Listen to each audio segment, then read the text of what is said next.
అందరికీ నమస్కారం. నేను శిరీష. ప్రస్తుతం మనతో పాటు ఉన్నారు ప్రముఖ ఆధ్యాత్మికవేత్త, జ్యోతిష్య పండితులు, త్రిపుర సుందరి పీఠం దైవజ్ఞ రామశర్మ గారు. గురుగారితో మాట్లాడదాం. గురుగారు నమస్కారం అండి. నమస్కారం అమ్మా. చేతమానం భవతి. గురుగారు, పండగ వాతావరణం మొదలైపోయింది. ముఖ్యంగా చూసుకుంటే భోగి రోజు ముఖ్యంగా ఎలాంటి విధి విధానాలు పాటించవచ్చు అంటారు? భోగి రోజు భోగి మంటలు ఏ విధంగా వేసుకోవచ్చు అంటారు? శ్రీ గురుభ్యో నమః. శ్రీ మహాగణాధిపతయే నమః. గురు బ్రహ్మ గురు విష్ణు గురుదేవో మహేశ్వర గురు సాక్షాత్ పరబ్రహ్మ తస్మై శ్రీ గురవే నమః. హరితస గోత్రోత్పన్నం హరిభక్తిపరాయణం శంకర గురువరేంద్ర చరణం శరణం ప్రపద్యే. శ్రీ మహద్భ్యో గురుభ్యో నమః. అరుణాం కరుణాతరంగితాక్షిం ధృతపాశాంకుశ పుష్పబాణ చాపాం అనిమాదివ్రయూరుతాం అయూకైః అహమిత్యేవ విభావయేద్భవానీం. ఓం శ్రీమాత్రే నమః. చాలా మంచి ప్రశ్నమ్మ. ఇది కలికాలానికి తగినట్టుగా అడిగారు. ఎందుకంటే కాలం మారిన కొద్దీ ఆచారాలు మారుతూ ఉంటారు. కృతయుగంలో ఓ రకము, త్రేతాయుగంలో, ద్వాపరయుగంలో యుగాలు మారిన కొద్దీ మన ఆచారాలు వ్యవహారాలు. అందులో కలియుగంలో రకరకాల ఆచారాలు. ఎవరికి నేనే మంత్రి, నేనే రాజు, నాకు తగినట్టు నేనే నిర్ణయం చేసుకుంటాను. ఈ ఆచారం నాదే కరెక్ట్ ఉంటాను, ఆచారం నాదే కరెక్ట్. ఇలా ఉండబడి ఈ సమయంలో ఇలాంటి ప్రశ్న వేసినామంటే చాలా ఆనందంగా ఉంది. సంక్రమణము, సంక్రాంతి అంటున్నాం. అసలు ఎందుకు చేసుకోవాలి సంక్రాంతి? దీనికి ఎందుకు ప్రత్యేకత అంటే, మనకు సంవత్సరంలో 12 సంక్రమణాలు వస్తాయి. ఇదే సంక్రాంతి అనేటువంటిది కాదు. నెలకు అంటే రాశి చక్రంలో, దాన్ని భచక్రం అంటాం. రాశి చక్రంలో సూర్యుడు ఒక రాశి నుంచి ఇంకో రాశికి ప్రయాణం చేసినప్పుడు దాన్ని సంక్రమణము అంటాం. మేష సంక్రమణము, వృషభ సంక్రమణము, మిథున అన్ని సంక్రాంతులు ఉన్నాయి. కానీ అన్ని సంక్రమణాల్లో కూడా ఈ మకర సంక్రమణము, కర్కాటక సంక్రమణము, ఈ రెండింటికి చాలా ప్రాముఖ్యత ఉంది. ఎందుకు అంటే, పెద్దలు ఏం చేశారు? సంవత్సరాన్ని 2 భాగాలు చేశారు. సంవత్సరం 2 భాగాలు చేసి ఉత్తరాయణము, దక్షిణాయనం. ఇది ఖగోళ శాస్త్ర ప్రకారంగా సూర్యుడు దక్షిణ దిక్కు ప్రయాణం చేసేటువంటి దాన్ని దక్షిణాయనము అన్నారు. ఆయనం అంటే ప్రయాణం. దక్షిణ దిక్కు సూర్యుడు ప్రయాణం చేస్తుంటాడు కాబట్టి దక్షిణాయనం అన్నాం. ఉత్తరం దిక్కు ప్రయాణం చేస్తాడు కాబట్టి ఉత్తరాయణం అన్నాం. జనవరి 14, 15 తారీఖులలో వచ్చబడేటువంటిది ఉత్తరాయణం. సూర్యుడు ధనుస్సు రాశి నుంచి మకర రాశికి ప్రయాణం చేయడం, ఇది మకర సంక్రమణం. ఉత్తరాషాఢ నక్షత్రము 2వ పాదానికి సూర్యుడు వచ్చినప్పుడు మకర రాశిలోకి ప్రవేశిస్తున్నాడు. ఇది మకర సంక్రమణం అన్నాం. ఇక జూలై 16, 17 తారీఖులలో సూర్యుడు మిథున రాశిలో నుంచి కర్కాటక రాశిలోకి ప్రయాణం చేస్తాడు. మకర రాశి, కర్కట రాశి 2 ఎదురుగా ఉంటాయి. కర్కాటక రాశిలోకి ఎప్పుడైతే సూర్యుడు ప్రవేశించినాడో దాన్ని దక్షిణాయనము అంటాం. ఇక ఆధ్యాత్మికంగా చూసుకుంటే, మన పురాణాల ప్రకారంగా చూసుకుంటే, సూర్యుడు విష్ణుమూర్తి మనకు అంటే దేవతలకు దక్షిణాయనము రాత్రి, ఉత్తరాయణము పగలు. అందుకే శుభకార్యాలు ఏమన్నారు? శుభకార్యాలు, పెళ్లిళ్ళు కానీ, పేరెంటాలు కానీ, తర్వాత దేవాలయ ప్రతిష్టలు, ఇటువంటివి కూడా ఉత్తరాయణంలోనే చెయ్యాలి. అంటే భగవంతుడు మేల్కొని ఉన్నప్పుడు మాత్రమే చెయ్యాలి అని చెప్పారు. జూలైలో మనకు చాతుర్మాస్యాలు ప్రారంభమవుతాయి. చాతుర్మాస్యాలలో విష్ణుమూర్తి యోగ నిద్రలో ఉంటాడు కార్తీక మాసం వరకు. కార్తీక మాసంలో ఉత్తాన ఏకాదశి వస్తుంది. కార్తీక శుద్ధ ఉత్తాన ఏకాదశి అంటే విష్ణుమూర్తి మేల్కొన్నాడు కార్తీక మాసం. కార్తీక మాసం తర్వాత ధనుర్మాసం వస్తుంది మనకు. అంటే సూర్యుడు ధనస్సు రాశిలోకి వస్తాడు. దాన్ని మనము సంక్రాంతిని, తెలంగాణ ప్రాంతంలో సంక్రాంతి నిలబెట్టినరు అంటారు. కొన్ని ప్రాంతాలలో చుక్కెదురు వచ్చింది, మన నక్షత్రం నిలబెట్టారని కొన్ని ప్రాంతాలు అంటారు. మన తెలంగాణ ప్రాంతంలోనేమో సంక్రాంతి నిలబెట్టినరు అంటారు. అప్పుడు వైకుంఠ ఏకాదశి వస్తుంది. సూర్యుడు విష్ణుమూర్తి ఉత్థాన ఏకాదశి, కార్తీక శుద్ధ ఏకాదశి నాడే మేల్కొన్నాడు. ఆయన లేచాడు, కానీ లేచి మంచం దిగల. కూర్చొని ఉన్నాడు అలా. ఆయన మంచం దిగి స్నానం చేసి ఉత్తరం దిక్కు వచ్చినప్పుడు వైకుంఠ ఏకాదశి నాడు మన ఉత్తర ద్వారం కూడా దర్శనమిచ్చాడు. అంటే దానికి దీనికి ఒక 15 రోజులు కొన్ని నెల రోజులు ఇట్లా డిఫరెన్స్ వస్తుంది. అది ధనుర్మాసం నిలబెట్టారు. ఇలా ధనుర్మాసం ఉత్తరాయణం ధనుర్మాసము నిలబెట్టడము అనేటువంటిది ఏంటంటే సూర్యుడు ధనస్సు రాశిలోకి ప్రవేశించినప్పుడు, అంటే డిసెంబర్ 13, 14, 15 లేదా 16 ఈ తారీఖులలో సూర్యుడు వృశ్చిక రాశి నుండి ధనస్సు రాశిలోకి ప్రవేశిస్తాడు. పూర్వాషాఢ నక్షత్రంలో ధనస్సు రాశిలోకి ప్రవేశించినప్పటి నుంచి మనకు సంక్రాంతి నిలబెట్టినారని చెప్పి, పండుగ నిలబెట్టినారని చెప్పి అంటారు. అప్పటి నుంచి మనకు సామాన్యంగా కొన్ని ప్రాంతాలలో వివాహాలు చేస్తారు, కొన్ని సామాన్యంగా ముఖ్యంగా తెలంగాణలో పెళ్లిళ్ళు చేయరు. మేము చెప్పినా బ్రాహ్మడు కాదమ్మా పనికొస్తుందని చెప్పినా కానీ ఏం పంతులు ఎలా చెప్తున్నావయ్యా నువ్వు సంక్రాంతి నిలబెట్టిన పెళ్లి ఎలా చేస్తారు అని చెప్పి మమ్మల్ని కోప్పడతారు. ఒక్కొక్క దగ్గర అలా శుభకార్యాలు చేయడానికి ఒప్పుకోరు. అంటే ఎందుకు ఒప్పుకోరు అనేటువంటి దానికి కూడా దీనికి కూడా ఒక చిన్న వృత్తాంతం ఉంది. ధనుర్మాసం ప్రారంభమైనప్పుడు గోదాదేవి, విష్ణు చిత్తుని యొక్క కూతురు గోదాదేవి వెంకటేశ్వరుని గురించి వచ్చినప్పుడు, అది చరిత్ర పెద్దగా ఉంది, మళ్ళీ ఎప్పుడైనా చెప్పండి, ఇదే మళ్ళీ ఇబ్బంది. వెంకటేశ్వరుణ్ణే పెళ్లి చేసుకోవాలి అనేటువంటి ఒక ఆలోచన చేత విష్ణుమూర్తి పూలు మాల కట్టి వేసేది రోజు. ఈమె గోదాదేవి విష్ణుమూర్తిని యొక్క కన్న కూతురు కాదు, ఒక చెట్టు తులసి వనంలో దొరికింది. కానీ కన్నబిడ్డ కంటే ఎక్కువగా ప్రేమగా పెంచాడు. ఆమె విష్ణు చిత్తుడు అదంతా కూడా పూలమాల రెడీ పెట్టి అతను వెళ్ళే బయటకు వెళ్ళేటప్పటికి ఈమె తీసి ఆ పూలమాల తలలో పెట్టుకొని అద్దంలో చూసుకొని నేను బాగున్నాను అని చెప్పి నవ్వి మళ్ళీ అక్కడ పెట్టాడు. ఇలా జరుగుతూ ఉంది. ఒకసారి ఆ తల వెంట్రుక పూల గుత్తిలో వచ్చింది. అక్కడ పూజారులు గుర్తుపట్టి విష్ణు చిత్తుడిని చాలా బాధ పెట్టడం చేయడం జరిగింది. అప్పుడు ఈమె చెప్పింది, నేను వెంకటేశ్వరుణ్ణి పెళ్లి చేసుకుంటాను, ఇంకొకరిని పెళ్లి చేసుకోను అని చెప్పింది. ఇది భగవంతుని యొక్క పరీక్ష. అలా జరిగినప్పుడు ఆ గోదాదేవి ఏం చేసింది, కష్టాలు వచ్చాయి కదా, తండ్రిని బాధ పెట్టడము, ఏమైనా బాధ పెట్టడము, వెలివేయడము, ఇలాంటివన్నీ వచ్చినాయి, భగవంతునికి అపచారం చేసినావు అని చెప్పి బాధ వచ్చినప్పుడు ఈమె ఏం చేసిందంటే, ధనుర్మాసం ఎప్పుడైతే ప్రారంభమైందో డిసెంబర్ 13, 14, 15 ధనుర్మాసం సూర్యుడు ధనుస్సు రాశిలోకి వచ్చినప్పటి నుంచి ప్రతిరోజు వెంకటేశ్వరుణ్ణి ప్రార్థన చేసింది. దాన్నే వైష్ణవులు పాశురము అంటారు. 30 పాశురాలు ఉంటాయి. ఒక్కొక్క రోజు ఒక్కొక్క పాశురం చదువుతూ ఆ వెంకటేశ్వర స్వామిని అమ్మవారు కొలిచింది. మకర సంక్రమణ కంటే ముందు రోజు భోగి. ఇప్పుడు మనం అసలు విషయానికి వస్తున్నాం. మకర సంక్రమణానికంటే ముందు రోజు భోగి అంటాం మనం. ఈ 30 రోజులు ఆ గోదాదేవి స్వామివారిని కీర్తించి భోగి రోజు పెళ్లి చేసుకుంది.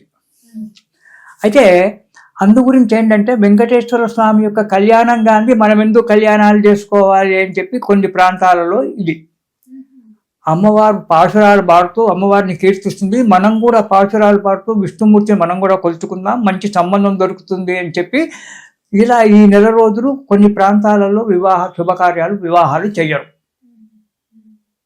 అదొక కారణం. దానివల్ల కొన్ని ప్రాంతాల్లో మామూలుగా చెప్తూ జనాలు విన్నారు కదా, దానికి ఏదన్నా ఒకటి కారణం పెట్టాలి. అందుగురించి మూలా నక్షత్రం నిలబెట్టిండ్రు కాబట్టి పెళ్లి చేయొద్దు, దానికి పండగ నిలబెట్టిండ్రు పెళ్లి చేయొద్దు అని వచ్చింది. కానీ మార్గశిర మాసంలో పెళ్లి చేయొచ్చు, కానీ చెప్తే వినరు. అది సనాతనం నుంచి ఒక ఆచారం వస్తుంది కాబట్టి మన తెలంగాణ ప్రాంతంలో మూలా నక్షత్రం వచ్చేసింది కాబట్టి మనం సూర్యుడు మూలా నక్షత్రంలోకి వచ్చాడు కాబట్టి మనం పండుగలు చేయొద్దు, పెళ్లిళ్ళు చేయొద్దు. ఈ అసలు విషయం ఏంటంటే, గోదాదేవి నెల రోజులు అమ్మవారి విష్ణుమూర్తి యొక్క స్థుతిలో ఉంటుంది. అమ్మవారి యొక్క పెళ్లి కానీ మనం ఎందుకు పెళ్లి చేసుకోవాలి? కొన్ని ప్రాంతాలలో చేసేసుకుంటారు, వాళ్ళు ఇవన్నీ ఏం పాటించరు. అలాగే మనకు శ్రీరామనవమి వస్తుంది. ఆ 10 రోజులు వివాహ ముహూర్తాలున్నా మన తెలంగాణలో పెళ్లిళ్ళు చేయరు. రాములవారి కళ్యాణం కానీ మనం ఎందుకు పెళ్లి చేసుకుందాం? రాములవారి కళ్యాణం అయిన తర్వాతనే మనం పెళ్లిళ్ళు చేయాలి. ఇలా కొన్ని దిక్కులు కొన్ని ఆచారాలు ఉన్నాయి. కొన్ని ప్రాంతాలలో అవి చేసుకుంటూనే ఉంటారు, ఇవన్నీ కూడా పాటించరు. ఇక ఎప్పుడైతే ధనుస్సు రాశిలో నుంచి మకర రాశిలోకి సూర్యుడు ప్రవేశించబోతున్నాడో దానికంటే ముందు ఒక రోజు ముందు దాన్ని భోగి అంటాం. భోగి అని భోగి ఎందుకు చేసుకోవాలి?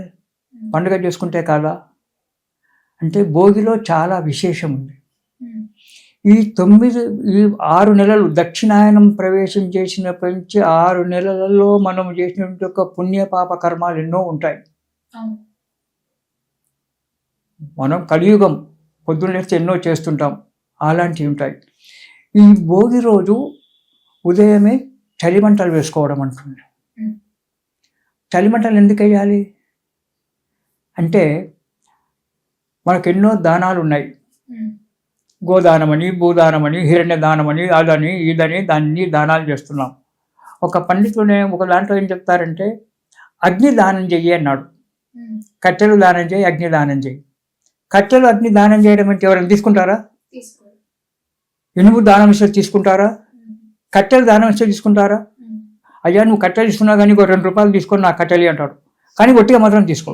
నిప్పు దానం తీసుకుంటాడా? అగ్ని ఎవరు తీసుకోరు. కానీ అది తీసుకోరు కాబట్టి అలాంటి యొక్క దోషాలు మనకు పోవడానికి చలిమంటలు వేయాలి.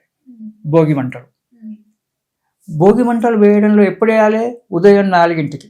భోగి నాడు ఉదయం 4ంటికే భోగి మంటలు వేయాలి. చలి బాగా ఉంటుంది.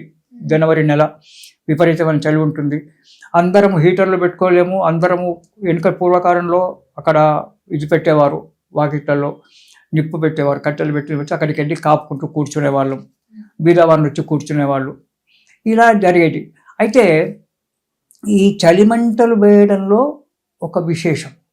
చలి కాచుకోవడానికి 10 మంది చక్కెర కొట్టుంటారు. అదే నిప్పు దానం చేయడం. ఎందుకంటే నేను చిన్నతనంలో మేము చూసేవాళ్ళం. ఒక పటేల్ ఇంటి ముందో అక్కడిక్కడ అక్కడ ఎప్పుడు ఒక చిన్న గుంట తోడి అందులో కట్టెలు వేసి బాగా ప్రతిరోజు చలికాలం మొత్తం కూడా వాళ్ళు పెట్టేవారు. అక్కడ కూర్చొని సంగంతో పటేల్ ఇతరులు రాగానే అక్కడ ఉన్న కావలి వాళ్ళు ఉండేవాళ్ళు. అందులో అరే రారా, ఎల్లయ్య రారా, మల్లయ్య రారా అని అందరినీ పిలిచేవారు. ఆ చుట్టుపక్కల వాళ్ళంతా కూర్చుంటే పటేల్ గారు కుర్చీ మీద కూర్చుంటే గ్రామ విశేషాలన్నీ వీళ్ళు చెప్పేవాళ్ళు. మాట్లాడుకుంటూ హాయిగా కాపుకుంటూ కూర్చునేవాళ్ళం. అలా అయితే ఎప్పుడైతే వాళ్ళని పిలిచామో అగ్ని దగ్గరికి వాళ్ళకు మనం అగ్ని దానం చేస్తున్నాం. దానివల్ల ఏమవుతుంది? కష్టాలనేటువంటివి పోతాయి. ఎవరికి పోతాయి? దానం ఇచ్చిన వాడికి పోతాయి, దానం తీసుకున్న వాడికి పోతాయి. ఇద్దరికి పోతాయి. అగ్నిదేవుడు ఏంటంటే అగ్నిదేవుడు అంటే కాల్చేవాడే కాదు, ధనం ఇచ్చేటువంటి వాడు. శ్రేయమిచ్చే దుతాశనం. శ్రేయం అంటే ధనం. ఈ ధనాన్ని ఇచ్చేవాడు అగ్నిదేవుడు అని చెప్పారు. లక్ష్మీదేవి కాదు. మనం లక్ష్మీదేవికి పూజ చేస్తాం బంగారు పూలతోటి, కానీ లక్ష్మీదేవి కాదు. శ్రేయం ఆరోగ్యం భాస్కరాలు ఇచ్చేది, ధనం ఇచ్చేది దుతాశనం. ధనాన్ని ఇవ్వాలంటే అగ్నిదేవుని పూజించాలి. అలా అగ్నిదేవుని మనం పూజిస్తున్నాం కాబట్టి వాడి కష్టాలు పోయి వాడికి రేపొద్దు నుంచి మంచి ఉద్యోగం దొరికి డబ్బు రావడానికి ఉంటుంది. వాడు దానం తీసుకున్నాడు కాబట్టి వాడి పాపం వెళ్ళిపోతుంది, అగ్నిలో కాలిపోతుంది. మన పాపం అగ్ని సర్వభక్షకుడు కాబట్టి వాడి పాపం కాలిపోతుంది, మన పాపం అగ్నిలోబడి కాలిపోతుంది. ఇద్దరం సుఖంగా ఉంటుంది. ఇది అగ్ని దానం. అగ్ని రావాలంటే కట్టెలు వేయాల్సిందే. కట్టెలు కూడా దానం ఇచ్చినట్టే. వాడిని పిలవడమే దానం ఇచ్చినట్టు. అంతే. అరే కాపుకుందాని రారా నాన్న, చలి పెడుతుంది కాపుకుందా అంటే వాడు వచ్చి వస్తున్నా పటేలా, అయ్యా పటేలా అని చెప్పి వచ్చి, పూర్వకాలంలో ఉండేది, ఈ కాలంలో లేదనుకోండి. వచ్చేసి అందరు వచ్చి కూర్చొని గ్రామం విషయాలు ముచ్చట్లు మాట్లాడుకుంటూ కథలు కారుణ్యాలు చెప్పుకుంటూ తెల్లవారులు ఉదయం 4 నుంచి బ్రాహ్మీ ముహూర్తం 4ంటికి, అప్పటి 4 నుంచి ఉదయం 6-7 గంటల వరకు హాయిగా కూర్చునేవాళ్ళు. ఈ లోపల మనకు శరీరం వెచ్చబడము, ఆరోగ్యంగా ఉండడము, ఆరోగ్యం బాగుపడడం అన్నీ కూడా జరిగేటువంటి. ఇది అన్ని దానాలతో పాటు అగ్నిదానము, సమిధ దానము. కట్టెలు అని అంటున్నాం కానీ కట్టెలు కాదు, అవి సమిధలు అంటాం. సమిధ దానము, అగ్నిదానం 2 కూడా చేసినట్టే. దీనివల్ల అయితే ఈనాడు ఏమైపోయింది? భోగి మంటలు పెట్టుకోవాలి అంటే చెత్తా చెదారం తీసుకొచ్చి కాల్చుతున్నారు. చెత్తా చెదారం కాల్చడం కాదు, మన సొంత డబ్బులతో కట్టెలు కొనుక్కొచ్చి అక్కడ నిప్పు పెట్టాలి, అగ్ని పెట్టాలి, జ్వలించజేయాలి. మంచి కట్టెలు కావాలి. ఏదో ఇంట్లో ఉన్న పాత చెక్కలు, మురిగిపోయిన చెక్కలు, బుచ్చిపోయిన చెక్కలు అన్నీ తీసుకొచ్చి దాంట్లో వారేసి చెత్తా చెదారం వారేసి భోగి మంటలు కాదు. అది చాలా మహాపాపం. అంటే మంచిగా ఉండగా పాపం కొనుక్కొచ్చుకోవడం. మంచి సమిధలు మంచి కట్టెలు తీసుకొచ్చి వాటిని పెట్టి నిప్పు పెట్టి వాటిని చేయడం. ఇంకోటి అగ్నిదేవునికి ప్రదక్షిణం చేస్తే సకల కష్టాలు పోతాయి. పెళ్లి కాని ఆడపిల్లలకు పెళ్ళి అవుతుంది, సంతానం కానిటువంటి వాళ్ళకు సంతానం అవుతుంది. అగ్నిదేవుడు అగ్నిదేవుల్లో అందరు దేవతలు ఇమిడికుని ఉంటారు. ఏ దేవుడు తృప్తి పడాలన్నా కానీ ముందు అగ్ని కావాలి. హోమాలు చేస్తాం. అగ్నిదేవునికి 2 భార్యలు, స్వాహాదేవి స్వదాదేవి. స్వాహాదేవి దేవతలకు ఆహారాన్ని తీసుకెళ్తుంది, స్వదాదేవి పితృదేవతలకు ఆహారం తీసుకెళ్తుంది. అయితే మనం హోమం చేసేటప్పుడు స్వాహ అని చెప్పి అందులో నవధాన్యాలు కానీ అన్నము ఇవన్నీ ఆ దేవుని సంబంధించిన పదార్థాలు అగ్ని. ఈ అగ్నిదేవుని భార్య స్వాహాదేవి తీసుకుపోయి దేవతలకు ఇస్తుంది. కాబట్టి అన్ని పనులు మనకు నెరవేరుతాయి. కాబట్టి అగ్నిదేవునికి మనం సేవ చేసుకున్నట్టయితే, పెళ్లి కాని వారు అగ్నిదేవునికి ప్రదక్షిణం చేసినట్టయితే పెళ్ళిళ్ళు అవుతాయి. సంతానం కాని వాళ్ళు అగ్నిదేవునికి ప్రదక్షిణ చేస్తే సంతానం అవుతుంది. ఆరోగ్యం లేని వారు ప్రదక్షిణ చేస్తే ఆరోగ్యం బాగుంటుంది. ఇలా రకరకాలుగా ఇది అది అనేటువంటిది లేకుండా సకలమైనటువంటి యొక్క కోరికలు నెరవేర్చడానికి అగ్నిదేవుడు ప్రత్యక్ష సాక్షి. అందుగురించే అక్కడ భోగి మంటలు పెట్టగానే ఉదయం ఆనాడు 4 గంటలకు పెట్టారు, ఇలా 5 గంటలకు 6 గంటలకు భోగి మంటలు పెడుతున్నారు.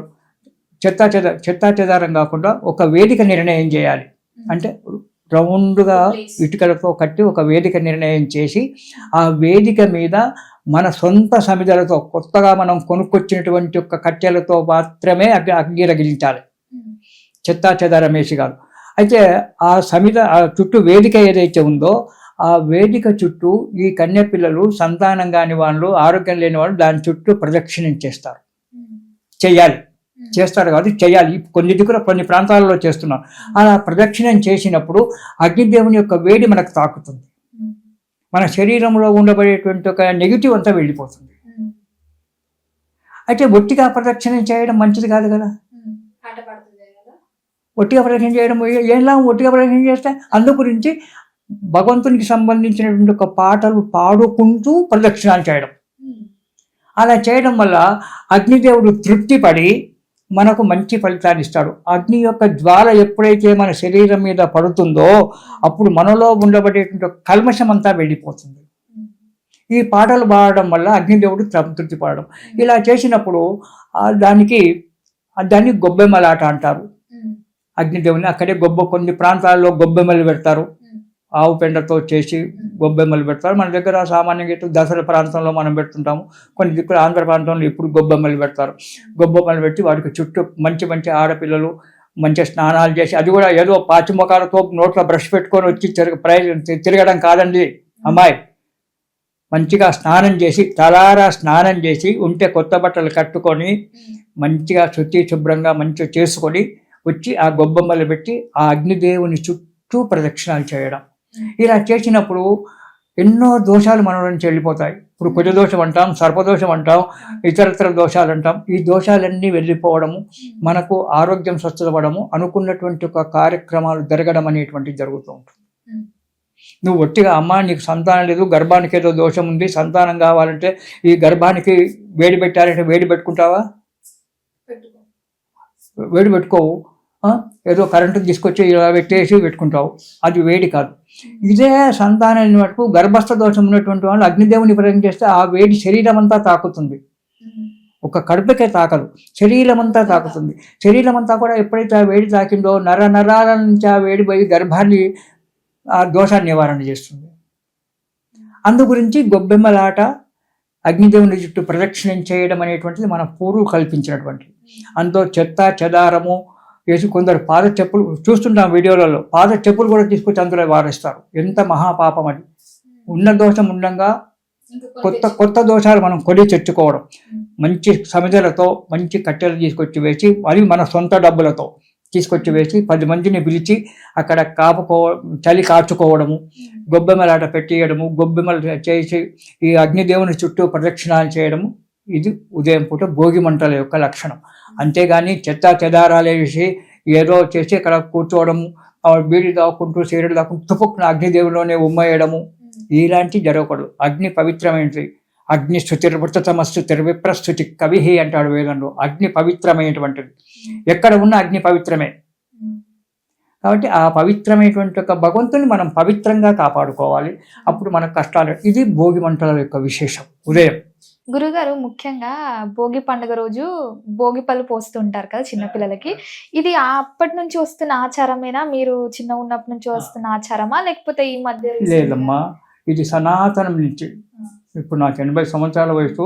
నాకంటే ముందు నుంచి 200, 300, 400 సంవత్సరాలు అయిందో, అంతకంటే ముందు అయిందో నాకు తెలియదు. కానీ అది సనాతనం నుంచి వచ్చేటువంటి ఒక ఇది.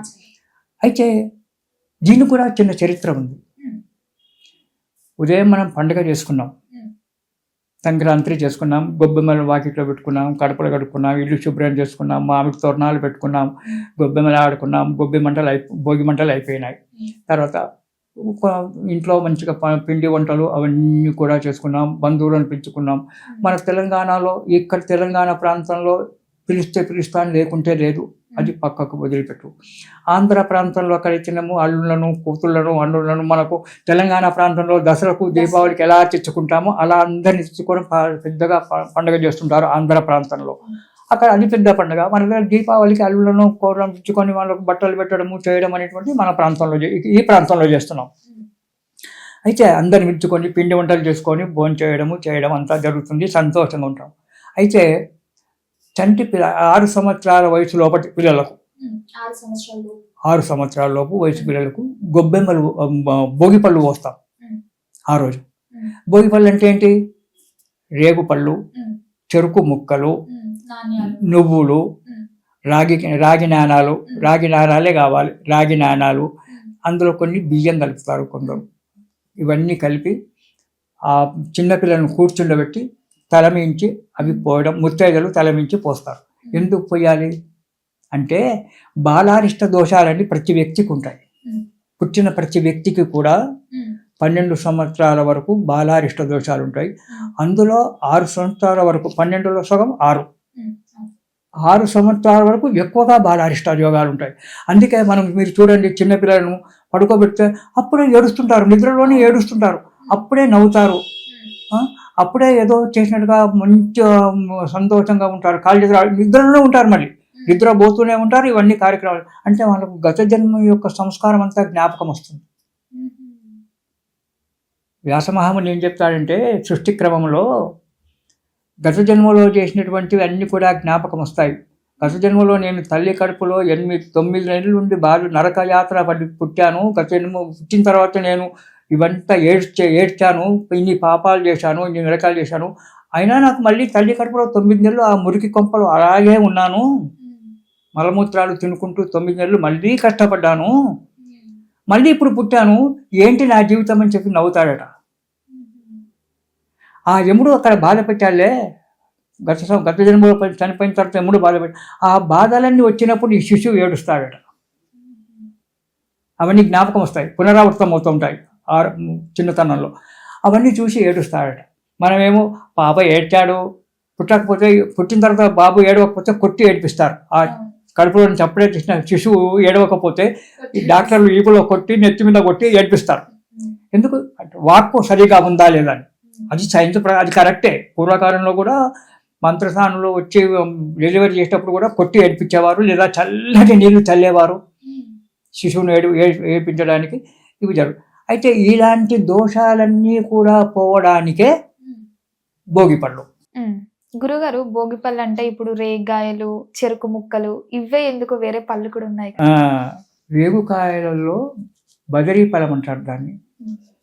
ఆ రేగుకాయలలో ఒక రకమైన ఆరోగ్య ఔషధం, శరీరంలో ఉష్ణత్వం అనేటువంటిది తీసుకొచ్చి పెడుతుంది. శరీరం, నువ్వు రేగుపళ్ళు తిను, ఇప్పుడు రేగుపళ్ళు తిను, నీకు చలి కాచుకోవడం అవసరం ఉండదు, రోజు రేగుపళ్ళు తిను. శరీరంలో సమసూత్రంగా ఎంతవరకైతే వేడి శరీరంలో ఉండాలో అంతవరకే వేడి వస్తుంది, ఎక్కువ కానివ్వదు, తక్కువ కానివ్వదు రేగుపళ్ళలో ఉండదు. ఇంకోటి, జీర్ణకోశములో ఉండబడేటువంటి వ్యాధులన్నీ కూడా వెళ్ళిపోతాయి రేగుపళ్ళ వల్ల. చెరుకు ముక్కలు చీటి మధురం, అది కూడా శరీరాన్ని సమసూత్రంగా ఉంటుంది.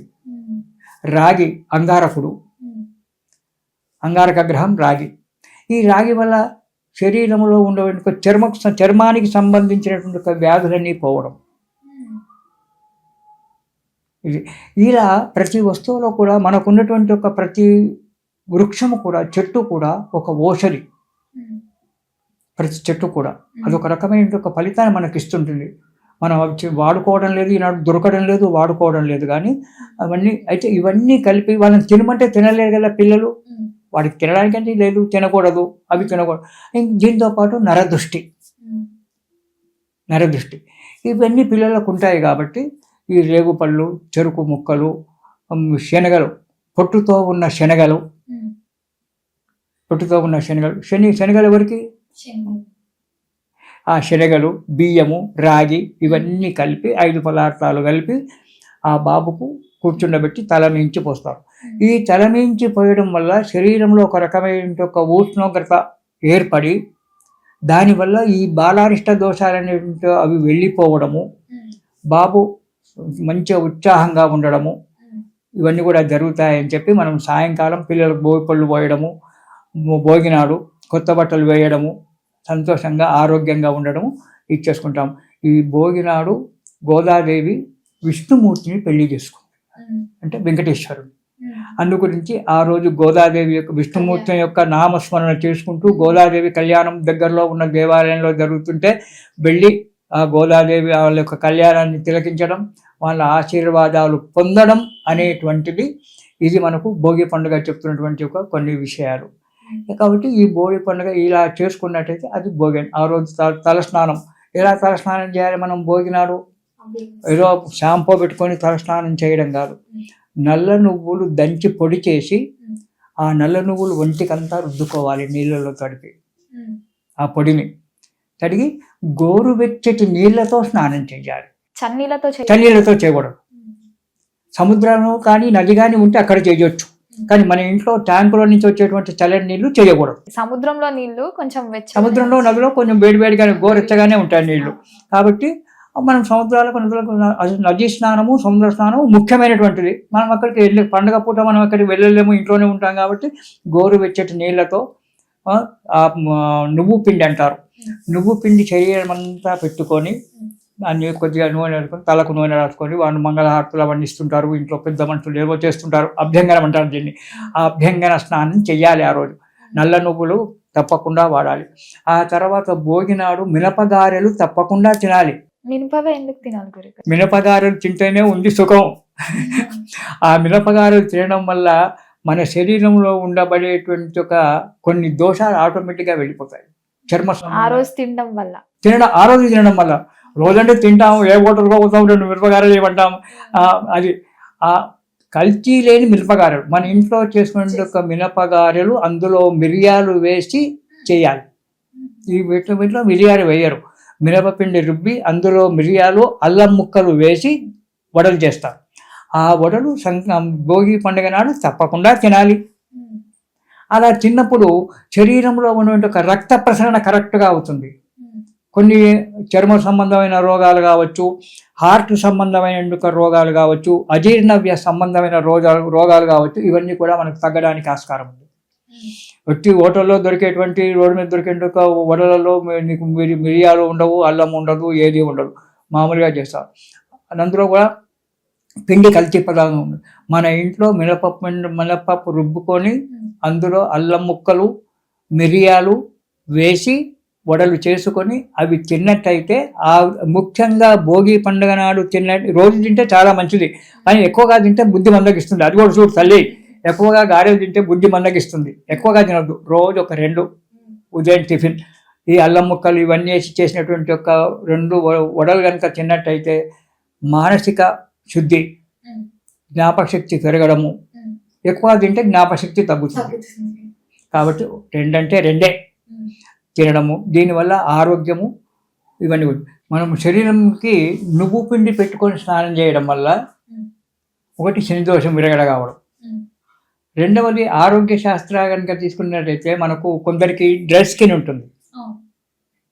ఆ డ్రై స్కిన్ బాగా తగ్గడం, శరీరము కొంచెం తేమ కలుగుతుంది. మనకు ఇప్పుడు చలిగాలులు వస్తుంటాయి, శరీరం అంతా కూడా మంట మంట దురదగా ఉంటుంది, శరీరం మీద అంతా ఇట్లా గీసుకుంటే అన్ని తెల్లని ఇవన్నీ వస్తాయి. దానికి ఏదో టీవీలో చెప్తారు ఈ పదాలు ఏ ఆయింట్మెంట్ వాడు ఆ ఆయింట్మెంట్, ఇవన్నీ ఆయింట్మెంట్ల కంటే ఆ శని మన నువ్వుల యొక్క పిండి, నువ్వు పిండి పెట్టుకుంటే ఆ నువ్వులు మన నూనె పదార్థం, నువ్వుల నుంచే నూనె వస్తుంది. కానీ నువ్వుల పిండి దొరకలేదు, నువ్వుల నూనె, మనకు స్వచ్ఛమైన నువ్వుల నూనె ఈనాడు దొరకడం కష్టం కాబట్టి నువ్వులు తీసుకొచ్చుకొని దంచి పొడి చేసి మంచిగా వండి ఉడుకుంటే స్కిన్ మంచిగా ఉంటుంది, స్కిన్ ఎలర్జీ అనేటువంటిది తగ్గిపోతుంది. అందుగురించి పెద్దలు మన వాళ్ళంతా కూడా ప్రతిదాన్ని ఆలోచన చేసే, ఒక మామూలుగా చెప్తే ఎవరు వినరుగా, అయినా నువ్వు రోజు నల్లల నూనె వాడి అంటాడు. అదే ఒక పండుగ, ఒక విశేషము పెట్టి దానికి ఒక కారణం పెట్టి చెప్తేనే మనం వింటాం. అందు గురించి ఇలాంటి కారణాలు పెట్టి ఆ రోజు చలికాలము, ఈ సంక్రాంతి ముందు చల్లని ఈదరగాలులు వస్తుంటాయి. ఆ ఈదరగాలుల బాధ వల్ల చర్మం దెబ్బతింటుంది. అలాంటి ఒక శరీరం దెబ్బకుండా ఉండడానికి మాత్రమే ఈ అభ్యంగన స్నానం అని చెప్పి నల్ల నువ్వుల పిండి శరీరానికి మొత్తం పెట్టుకొని స్నానం చేయరా నాయన, నీ చర్మ వ్యాధి రాకుండా ఉంటుంది, నీ చర్మం బాగా ఉంటుంది, ఇలా ఉదయం స్నానం చేయి, మన భోగి మంటలో ప్రదక్షిణాలు చేసుకుంటే ఆడపిల్లలు భోగి పండుగలు చేయండి, భోగి పళ్ళు పోసుకోండి, సుఖంగా ఉండి అని చెప్పి మనవారు నిర్ణయించినటువంటి ఒక పండుగ అమ్మాయి భోగి పండుగ. ఈ విధంగా మనం గడుపుకుంటే సుఖంగా సంతోషంగా ఉంటాను తల్లి. గురుగారు మొత్తం మీద భోగి పండుగ ఎలా జరుపుకోవాలి, విధి విధానాలు ఏంటి అని చాలా చక్కగా చెప్పారు. ధన్యవాదాలండి. సంతోషం తల్లి.